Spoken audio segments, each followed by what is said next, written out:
Hi everyone, and welcome to my quick guide for the Blood Harvest event in the Season 2 of Diablo 4. In this video, I'll explain how it exactly works, its unique features, resources, etc., and give you some tips to, make the most out of it, basically. So yeah, let's get into it. For anybody who didn't know what the Blood Harvest is, or they didn't start their season journey yet, the Blood Harvest is the new seasonal open world activity that dropped with Season 2. It's basically Hell Tides 2.0 with a vampiric theme, obviously. You access it by opening your map, you see a greenish area somewhere in there, you teleport, and you are in it.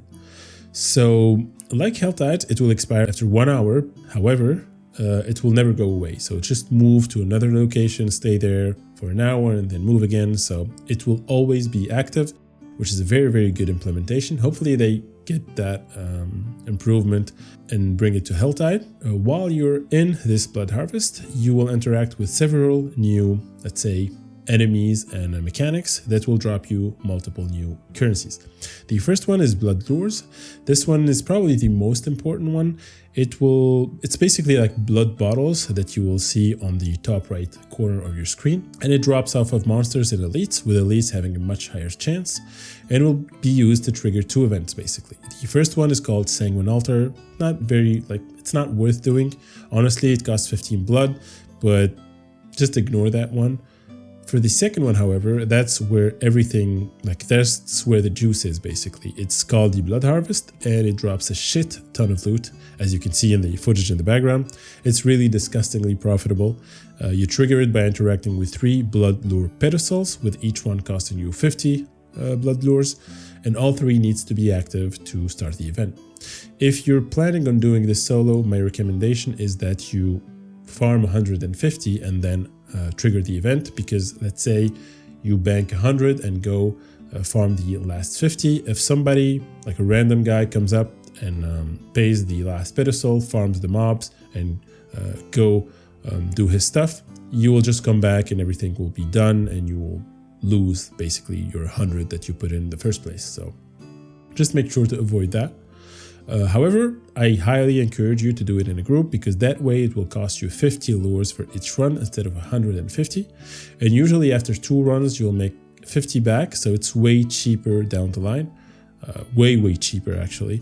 Just to give you a quick example, let's say you start with 150, you do 2 runs, you make 50 back, you make another 2 runs, you make another 50 back, and you have another run at the end. So that's around 4 to 5 runs versus 1 single run in single player. And sometimes a random guy or multiple random guys will see you, doing your stuff, seeing a lot of people going on and stuff like that. They come up, will pay their pedestals, you'll have a free run here and there, and yeah. It's very, very rewarding, very fun. Do it in a group. Now, the second resource, it's Seeker Keys. This one, again, drop off of monsters and elites, and they are used to open Seekers' caches, which are chests around the area. They do not appear on the minimap. They only appear when you get close to them, kind of like the mystery gift chest in Helltide. These drop multiple rare items that can be ancestral, and if you're on T4, potent blood, pacts, and also some blood lures, around 2 to 3 if I recollect. Quick tip for this one, I highly encourage you to keep some of these keys and not use them, because first, they are account-wide. If you're on softcore, they account-wide for the softcore roster that you have, and hardcore the same thing.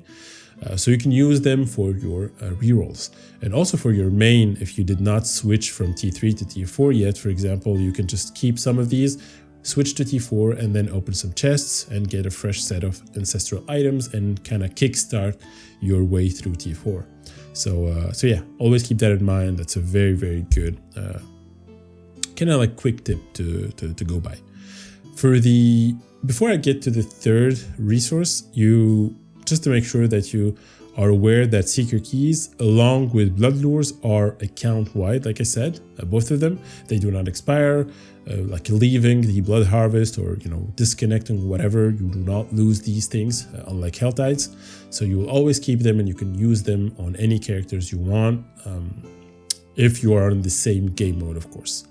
So for the third resource, that's Potent Blood, that one is used for unlocking and upgrading your vampiric powers. Obviously, it's pretty straightforward. I'll have a quick video on this one, how to farm enough in one sitting and get to unlock all and upgrade all your powers. It's pretty easy and it's pretty fast. For the fourth currency, basically reputation you gain for killing monsters and completing events, etc., in this open area, in this open world event, or a seasonal content, and you accumulate this one and you will gain ranks.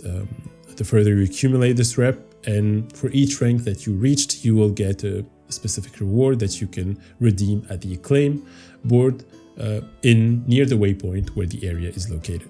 So yeah. However, for these two, they are not account bound. They are unfortunately character bound. So just use them or like redeem everything, because otherwise you're just gonna lose out on them if you switch characters. So that's pretty much it when it comes to the resources / currencies that you'll be farming in the Blood Harvest, with Blood Lures being like the main one, the main goal there, because that's pretty much the one that triggers the event that gives you so many items to look at, either ancestral or uniques, or like legendary stuff, and it's very, very rewarding. Like I said, you have seen it in the video. It's disgustingly like more rewarding than anything else I've seen in this game in terms of like open world content, at least. So it's actually very, very fun. It gives you experience also, so you can start leveling up your characters there. And there's also one last bit like of content that is also in this area, which is multiple Grim Favors. So you can also farm these along the way, since now turning your Whisper's cache will give you a lot of XP, will give you a lot of gold, will give you multiple resources, will give you like the boss like parts to trigger Varshan, I think. So yeah, it's a pretty cool like gameplay loop. And for the Grim Favors, quick tip there, you can, if you're struggling to identify which mobs you need to kill, just look at your minimap. Every mob that has to do with Grim Favors will be a red dot, so you just kill all the red dots and trigger whatever, I guess, like sellers or whatever that you need to do, and yeah, finish up your Grim Favors that way. So yeah, that's pretty much it. If you found this video helpful in some way, please consider leaving a like and subscribing for more, and take care and happy farming. Bye bye.